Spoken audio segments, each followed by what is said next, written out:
Réunion Canapé, c'est un podcast. Ta mère. C'est raté. Non. Ah bah non. Réunion Canapé, c'est un podcast de discussion entre nous avec des conversations embarquées.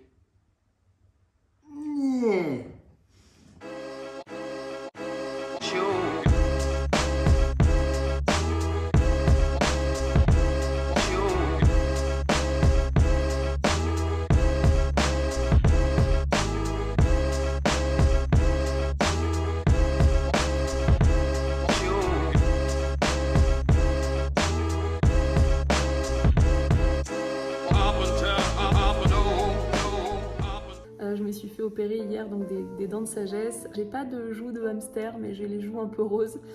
Hier, c'était plutôt cool. J'étais un petit peu fatiguée, mais sans plus. Aujourd'hui, j'ai peu de force. J'ai de la douleur aussi qui arrive depuis cette nuit. Et malgré tout ça, j'ai des choses sur lesquelles je dois travailler aujourd'hui parce qu'il y a des deadlines à respecter, parce que je me suis fixé des objectifs que j'ai envie d'atteindre. Ça fait partie pour moi de l'engagement que je prends vis-à-vis de mes objectifs et de la force du mental à ce moment-là, de pas me focaliser sur toutes les raisons qui pourraient faire que j'avance pas, et c'est ok parce que j'ai des bonnes excuses, mais plutôt me dire c'est pas un drame si tu le fais pas, mais tu sais que tu te retardes, donc j'essaye de trouver le juste milieu pour à la fois écouter mon besoin de repos, parce que c'est important, il y a eu une anesthésie générale, donc j'ai quand même besoin de me remettre de ça, mais ne pas me focaliser sur les excuses, plutôt me rappeler du pourquoi je fais les choses, puisque c'est pas dans la douleur et c'est pas dans la lutte, j'aime ce que je fais, c'est juste que je suis KO en fait aujourd'hui et j'ai un peu mal, donc je partage mon temps pour à la fois ne pas grossir les excuses et rester focus là où j'ai envie d'aller, et en même temps faire attention à moi et me reposer et travailler dans des conditions qui me font du bien. Prends ton micro à la main. Prends le mic. Vas-y. Pardon. C'est pas non plus... Pardon, Claire Chazal. Non, c'était toi, ça. C'est moi, Claire Chazal. Ok. Mais tu l'avais effacé, l'autre? Ouais.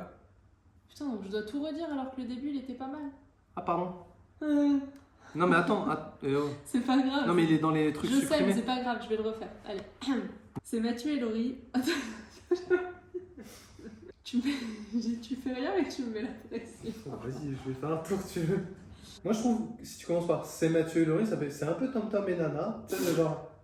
Improvisation. Réunion Canapé, c'est un podcast de conversation entre nous où on partage des conversations embarquées et on adopte un autre point de vue, et des conversations avec vous, puisqu'il y a un épisode récurrent où on débat sur les questions des auditeurs. Il y a un épisode qui sort tous les samedis et la vidéo backstage est disponible sur YouTube. Nous, c'est Mathieu et Laurie, on est coach en développement personnel et business. On est aussi les deux animateurs de ce podcast. Pourquoi Réunion Canapé ? Parce que c'est sur un canapé que se passent toutes nos grandes discussions ensemble, où on aborde de vrais sujets comme des réflexions de couple, les relations humaines, les émotions ou encore les expériences qu'on teste et qu'on partage. Et Réunion pour l'idée de rassemblement, où on aborde des sujets sérieux en toute détente. Ça fait très. Météo. Moi, j'ai. Hôtesse de l'air. C'est pas mal, l'hôtesse de l'air. C'est un peu parti politique. Nous on est ça, et puis pourquoi on est ça? Parce que. Va te faire foutre, vas-y, toi déjà enregistre-le en entier. Moi je sais pas parler, moi. Réunion Canapé, c'est un podcast de discussion, d'abord entre nous avec des conversations embarquées et un autre point de vue avec des sujets comme les relations humaines, les émotions et les expériences qu'on teste et qu'on vous partage, mais aussi avec vous, avec un épisode récurrent où on bat sur la question d'un des auditeurs. On bat? Putain. Non. La con de sa race. On bat. Et genre toi tu viens derrière, on bat. Genre on bat. Genre on bat la question. Ah là là, je savais qu'elle a... C'était bien. Est-ce que tu as le sentiment que tu as un peu le choix de facilité? C'est-à-dire que les autres peuvent le faire s'ils se concentrent et qu'ils y mettent de la bonne volonté. Mais étant donné que toi, tu es passionné, intéressé, et je pense que tu as l'envie de bien faire quoi qu'il arrive, c'est plus simple pour eux de se reposer sur toi parce que tu diras rien. Est-ce que tu penses ça? Une des possibilités, ce serait déjà d'optimiser tes process et l'organisation générale de ton temps et de ton implication dans l'entreprise avec tes clients pour ne pas mettre de côté ton implication dans ton entreprise. Tu vois la différence que tu évoquais entre travailler dans son entreprise ou sur son entreprise. Et une des choses qui m'est venue en tête, c'est la délégation, et t'en as parlé à quelques reprises, mais comme si, enfin, tu l'as évoqué du prisme du salarié. C'est-à-dire que tout à l'heure, tu as dit je pourrais donner ça à un collègue ou bien je pourrais le donner à mon équipe. Et en fait, c'est l'équipe qui est mise en place par ton client. Moi, ce que je pense qui pourrait être intéressant, c'est de voir comment tu peux former des personnes, mais qui travailleraient avec toi et pas chez ton client. C'est-à-dire avoir l'équipe de ton entreprise, ce qui t'éviterait le turnover aussi, tu vois, de personnes qui viennent, qui restent un petit peu chez ton client quelques mois, puis qui s'en vont et qui te demandent toi à chaque fois du coup de refaire le travail de formation du début. C'est là qu'on arrive aussi à la distinction entre déléguer et former quelqu'un, puisque l'idée ce serait d'avoir une personne avec toi que tu pourrais former avec le niveau d'exigence que toi tu as pour ton client, et ensuite lui déléguer des choses. Donc dans un premier temps, les choses les plus simples, les infos générales, les statistiques, les conf calls où ta présence n'est pas nécessaire.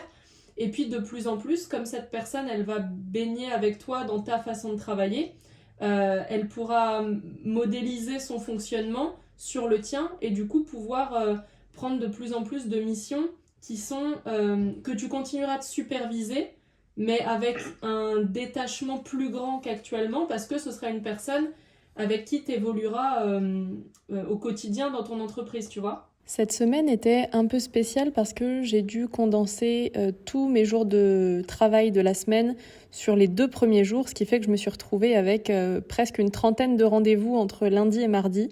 J'ai fait quelques coachings en individuel avec mes clients qui sont en accompagnement business sur 6 mois. Il y en a un pour qui ça a démarré et il y en a une pour qui ça s'est terminé. Et puis, j'ai eu beaucoup d'échanges par écrit avec le concept de hotline que je propose une fois par mois. C'est 15 minutes pour échanger avec moi par écrit ou par vocaux sur WhatsApp dans l'idée d'aller débloquer une problématique, de commencer à amorcer une mise en action dans une situation qui vous bloque. Mercredi, j'étais avec mes petits loups et puis j'avais des rendez-vous chez le médecin, rendez-vous avec le comptable, etc. Et jeudi, je suis partie me faire opérer des dents de sagesse. Ça s'est bien passé. Le jour même, j'étais plutôt en forme. En fait, assez à mon habitude, j'ai recommencé à travailler le jour même en répondant à quelques messages, etc.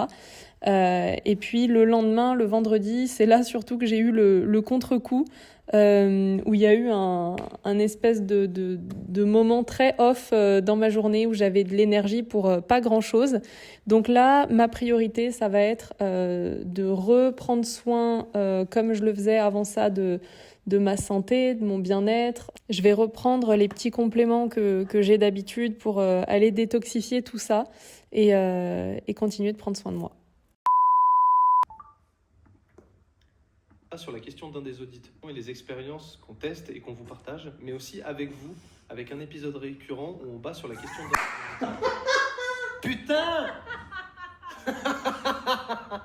Non. Avec vous, avec un épisode qu'on vous partage, mais aussi avec vous, avec un épisode récurrent où on bat sur la question d'un des auditeurs. On bat. Ah ouais. Ça t'a pas choqué? Non. Ah non, j'allais tout droit, moi. C'est ça qui m'a fait rire. Moi, j'étais yes. C'était ok, toi. Je suis yes. T'as coupé des syllabes et on est bon. Après, j'allais m'arrêter parce que je me suis dit, je vais sortir une merde. Bah, je l'ai sorti. Je finis ma phrase, bien, nickel, tac.